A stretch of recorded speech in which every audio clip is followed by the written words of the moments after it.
les beauties, j'espère que vous allez bien. Alors on se retrouve aujourd'hui pour une vidéo qui est un petit peu différente. Je vous ai demandé si ça vous intéressait que je vous parle un petit peu de mon parcours, mes challenges, etc. C'est vrai que je trouve que c'est important en fait de partager chacun notre histoire parce que au final on a tous tendance à vivre un petit peu la même chose. C'est une industrie qui est encore très nouvelle. Pas comme les coiffeurs où pratiquement tout le monde part en apprentissage et après on a un patron qui est derrière nous, qui nous aide, qui nous soutient, qui nous conseille. La plupart du temps nous on fait une journée de formation, ouais, on est livré à nous-mêmes. Il y a très peu de salons qui sont vraiment spécialisés à faire que les cils. Donc croyez-moi, je sais ce que c'est, j'ai eu des doutes, j'en ai encore aujourd'hui, c'est vraiment pas facile. Moi j'ai fait ma formation en fait il y a 2 ans, j'ai célébré mes 2 ans d'anniversaire il y a pas très longtemps, c'était le 8 juin, quand j'étais au Canada en fait. Rien à voir, j'étais pas du tout dans le milieu de la beauté, j'étais dans l'hôtellerie de luxe et j'avais l'habitude de faire mes cils et mes sourcils chez 2 sœurs qui avaient un salon, elles l'ont toujours d'ailleurs, trop magnifique en fait à Toronto. Et pour moi surtout le tatouage des sourcils, ça a tellement changé ma vie et le rehaussement de cils aussi. Enfin bref, du coup de découvrir ces 2 sœurs, elles m'ont tellement apporté, j'adorais leur petit salon vraiment en boutique, je vais vous mettre des photos et c'était super. Et c'est vrai qu'un jour je me suis dit écoute Mélodie, c'est vrai que t'es très créative, t'adores tout ce qui touche aux mains, donc pourquoi pas essayer. Je me dis allez,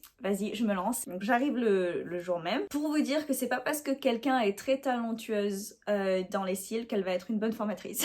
Parce que honnêtement, quand je suis arrivée, elle m'a dit bah voilà, tu prends les extensions, voilà la pince et tu les mets sur une éponge. Et je lui dis d'accord, mais enfin ça consiste en quoi les extensions? Ah bah c'est juste tu mets ça sur les cils. Ok d'accord, bref, donc je pratique un petit peu à faire ça, à tremper dans la colle. Elle me montre juste sur une feuille les différents types d'épaisseur, les différents types de courbures. Et après j'ai mon modèle qui arrive et je fais mon modèle. Et à chaque fois que je brossais, il y avait tout qui s'enlevait. Honnêtement, il y a rien qui tenait. Elle me disait juste oh c'est pas grave, fais attention à ton attachement, à ta colle. Mais en fait elle était pas derrière moi, elle était en train de ranger sa salle, de faire des choses. Et bref, moi c'est vrai que c'est quelqu'un que j'admirais énormément, donc je pensais que c'était normal. Le lendemain j'ai fait ma formation pour le rehaussement de cils, ça s'est mieux passé parce que c'est vrai que c'est quand même un petit peu plus facile au niveau de la formation. Et après, si vous voulez, le matin je faisais les cils chez moi et le soir j'allais travailler en tant que serveuse. Et en fait pendant 3 mois j'ai pris plein de modèles pratiquement tous les jours. Très rapidement je me suis rendu compte que j'avais plein de questions, je lui ai envoyé des messages mais je voyais très bien que je la faisais chier hein, tout simplement. Et voilà, comme je me dis, je me suis sentie très seule le nombre de fois où j'avais envie de pleurer, où j'avais envie de tout lâcher. Et du coup petit à petit j'ai fait des recherches sur internet etc.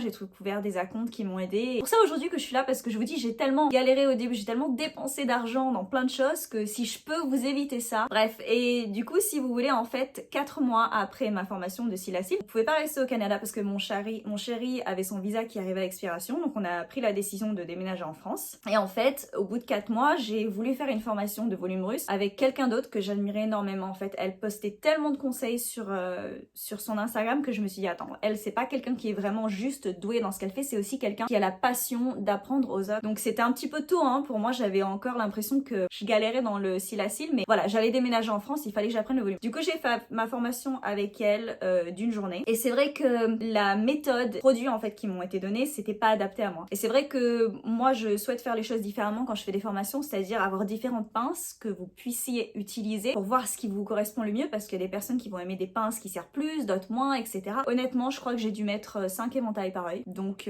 quand je suis sortie de là, j'étais complètement dépitée. Je me suis dit c'est pas possible, j'arriverai jamais à faire du volume russe, laisse tomber. Après je suis arrivée en France, je pratiquais tous les jours à faire mes éventails sur la bande directement. En fait j'ai réussi à être embauchée en tant que, qu'on appelle ça, freelance dans un salon des sourcils. Et c'est vrai que j'étais trop pas à l'aise avec le volume russe, en fait je faisais toujours que de recommander le cils à cils. Eux ils avaient leur ancienne technicienne de cils qui travaillait avec la méthode du scotch, donc je suis allée une journée avec elle. Et en fait la seule chose que j'ai eu à faire c'était qu'elle me montre sa technique sur le double scotch qui était vraiment très similaire à la technique que moi j'avais apprise, mais en plus si vous voulez avec une pince qui était beaucoup adaptée à ce que moi j'aimais en fait, beaucoup plus fine, beaucoup plus légère. Et à partir de ce moment là ça a été le jour et la nuit, mais un truc de fou. Autant vous dire que voilà, mes postes ça avait rien à voir, maintenant le volume russe c'est vraiment ce que je préfère. En conjonction de ça en fait, en travaillant en tant que freelance dans un salon des sourcils, j'avais aussi mon auto-entreprise à côté où je faisais moi des clients. J'ai commencé au début chez moi et après je partageais un salon avec une dame qui faisait les ongles, donc c'est vrai que c'était sympa parce qu'on n'était pas en compétition. Et au bout d'un an, donc nous voilà aujourd'hui en Australie. J'ai postulé dans plein de salons et c'est vrai que voilà, là j'ai été très exigeante en fait avec mes choix.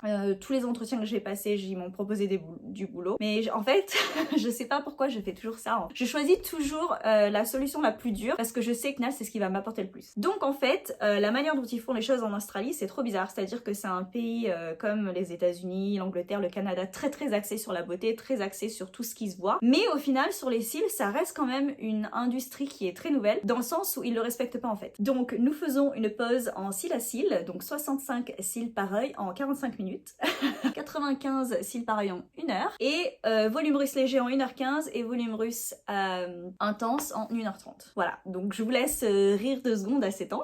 J'ai eu des problèmes de rétention au début forcément. Pour moi, à chaque fois que j'ai un problème de rétention, ça affecte un petit peu ma confiance en moi, dans le sens où je me dis mais t'es pas une bonne technicienne de cils, Mel, etc. Et mon chéri il me rassure toujours, il me dit écoute Mélodie, tu sais que tu es très très talentueuse dans ce que tu fais. Tu peux pas avoir quelque chose comme ça en 6 mois, que des gens ont mis des années et des années à travailler et à progresser là-dessus, c'est tout à fait normal, tu t'inquiètes pas, ça va venir. Et c'est vrai qu'à force, moi de me rappeler ça, je me suis dit mais en fait oui, si tu me donnes 3 heures pour faire une pose que là je fais en 1h15, forcément que ma pose elle va être 15 000 fois plus jolie et surtout que ça va tenir en fait. Ça m'a appris à ne pas être trop dure avec moi-même, surtout que le cil à cils, je vais vous montrer une photo, on travaille pas avec les cils à cils en bande, on travaille encore avec les cils à cils en gros teint en fait dans un sac, mais on est 10 ans en arrière en fait, c'est un truc de ouf. Mais je sais que j'ai voulu y aller l'esprit ouvert, les choses que je fais aujourd'hui aux clientes, c'est toujours dans le respect du cil, je n'abîme pas les cils, mais c'est pas mon exigence à moi. Je vais vous montrer une pose de volume russe que j'ai fait en 1h15, déjà d'une la taille plus petite qu'ils aient, c'est 9 mm, donc qu'est-ce que vous voulez que je fasse avec du 9 mm dans un coin interne et un coin externe? C'est pas possible quoi.